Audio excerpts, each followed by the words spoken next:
What's up everybody, welcome to Money Management channel. My name is Andy and today I'm gonna be doing an update on MMTLP and FINRA saga. I got the cash in the bag, stadium packed. Born a rock star in this life, gonna live it up. And for today's video, guys, I have several quite interesting news. Unfortunately, I can see that the internal scandal is ramping up, and I will show you my thoughts in regards to this issue, and I will show you how potentially we might handle this problem and what should we do next in order to see the resolution. On top of that, guys, and it is the most important part, I will show you a sneak peek of an upcoming lawsuit from Daniel. On top of that, I will show you an update from Scott, and I have to admit that for now, the main issue of MMTLP saga is the people who potentially were and who potentially is in this community and who still try to push our case down. So, and before we dive deep into all of this, guys, please hit the like button for YouTube algorithm and drop me a line in the comment section if you think my videos are valuable for you. And let's start with this tweet that was written by Scott. Let me quote you this in details.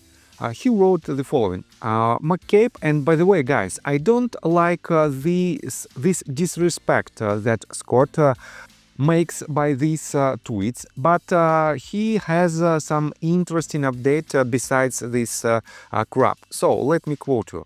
McCabe now has not answered any questions after 5 separate emails. It has been an outstanding Turkey Day holiday after going on a most excellent and profitable fishing trip to Hudson Canyon and returning home to find myself and my merry, not so little band on non-Kool-Aid drinking savages are about to stomp the balls of Burda and McCabe and their outed associates. But for now, those of you have finally come around to who the bad guys are beside Ari, GTS, Schwab, Cook, Dreddy, FINRA might get a kick out of this, because nothing exceeds the excess. And he added this screenshot of the email, and as you can see, this email was written by Scott and addressed to Greg, and he wrote this: Greg, did you actually author this email to Jane Capella in which you suspected I was so-called compromised? I am trying to make sure I am not just suing you for securities fraud, but also for libel.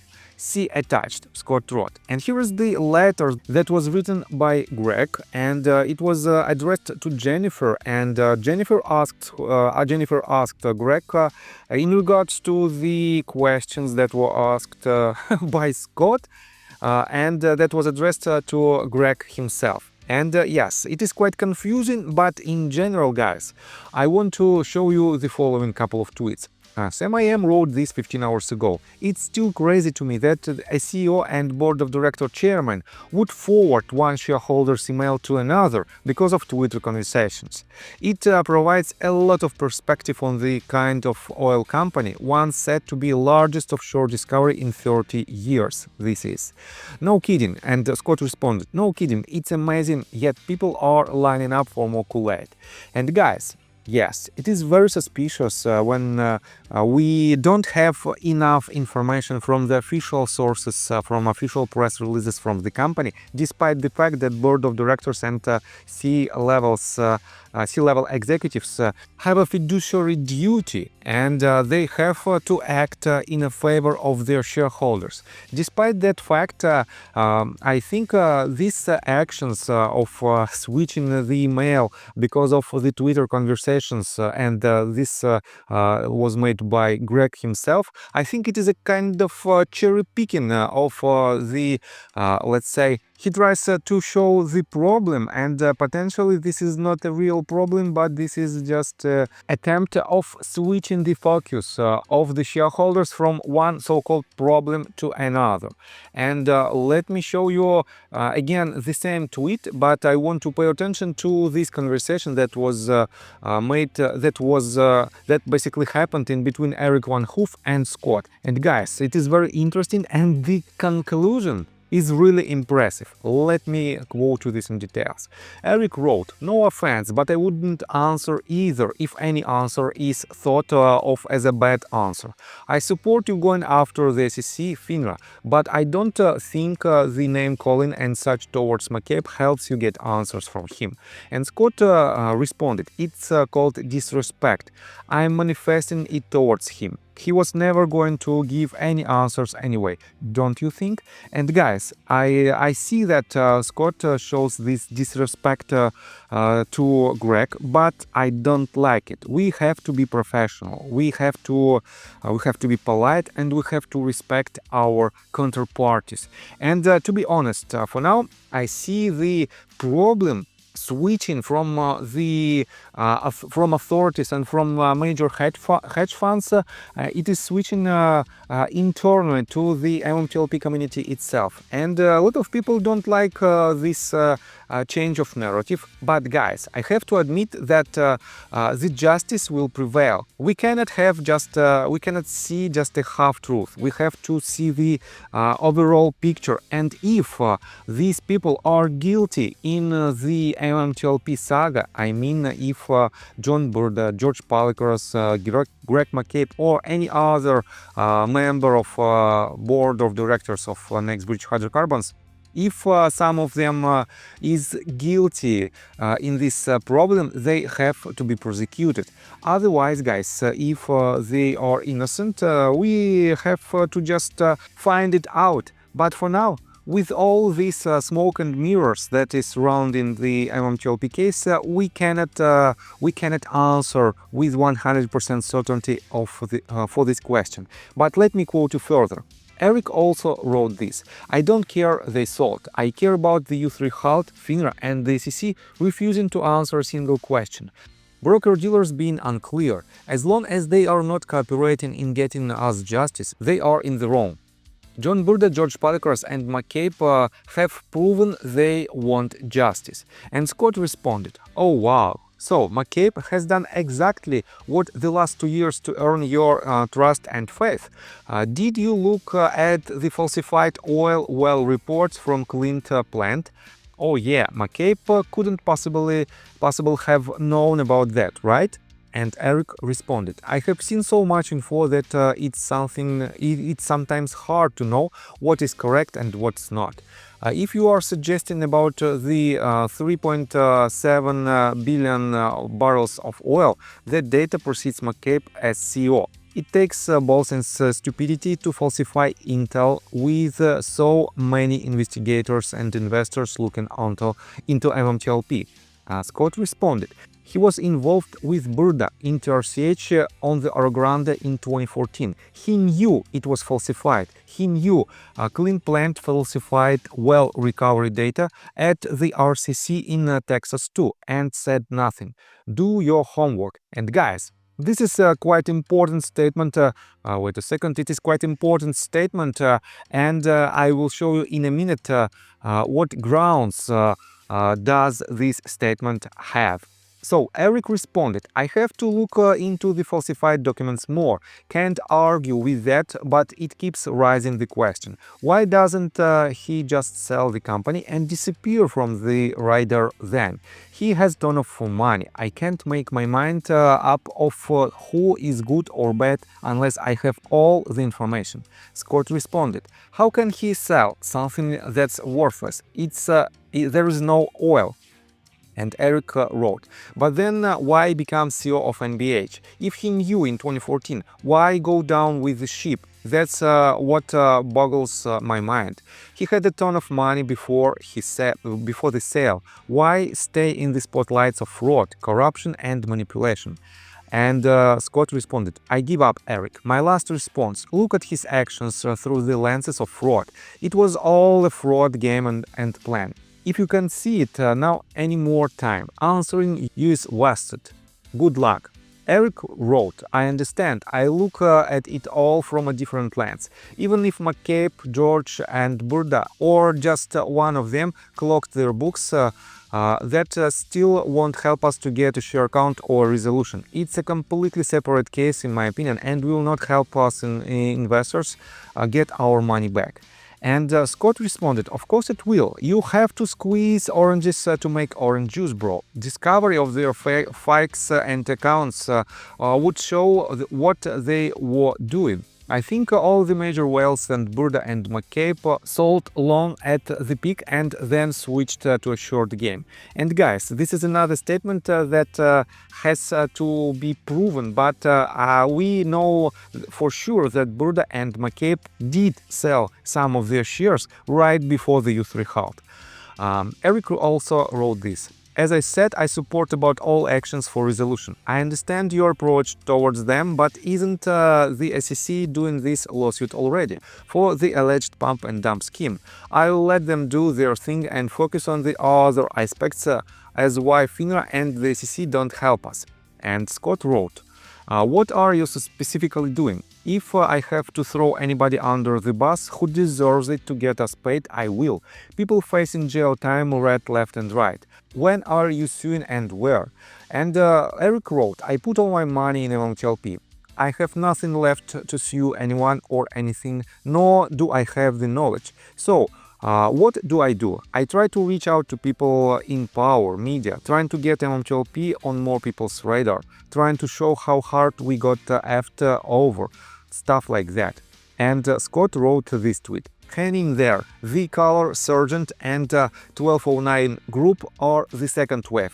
So guys, and this is the most important tweet from Scott that has a tip of the group of people who called themselves 1209 group, and it is definitely December the 9th, the deadline for the Statute of Limitations, and Color Sergeant is definitely your favorite SGM or Mr. Me6, as you can see on his avatar. And let me show you several other questions. So, John asked, I know who is the Color Sergeant, who is the 1209 group, and what does we are at 200 mean?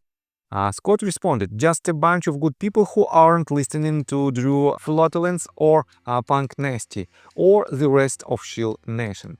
And Daniel himself responded, on December the 9th we all got hung out to dry. 2 years is enough waiting for the process to work. Team 1209 isn't 1209 strong yet, but we are definitely closing in on the 200 mark. We have no purpose but to resolve the halt. Anyone who's a friend of that is a friend of ours.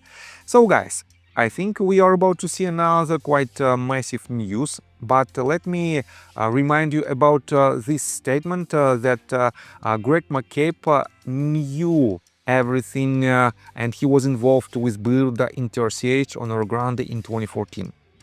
So how does Greg know about it? Let me show you a quite interesting article. And guys, this article was published by Bronco on May 15th of last year, and it is published on Energy Crisis at substack.com.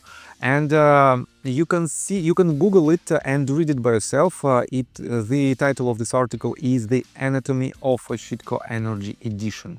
And it is quite a long article. I don't want to dig deeper inside this, but guys, this article is based on the investigation of one of I would say community member, and it shows that John Burda and Greg McCabe are not so innocent that they want to be. And I have to say that it is not just some kind of thoughts without any grounds.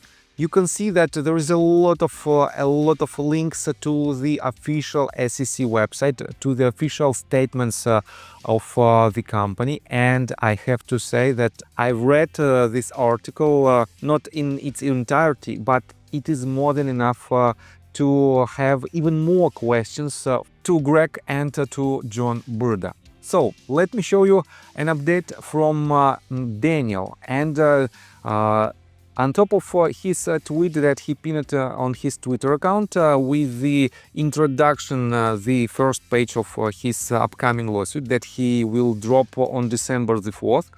Here you can see that 45 minutes ago he added these several screenshots and he wrote, Is 56 pages enough? There is still work to do, but if 2 days is enough time to trade on, then it's enough to polish this document to a mirror-like finish.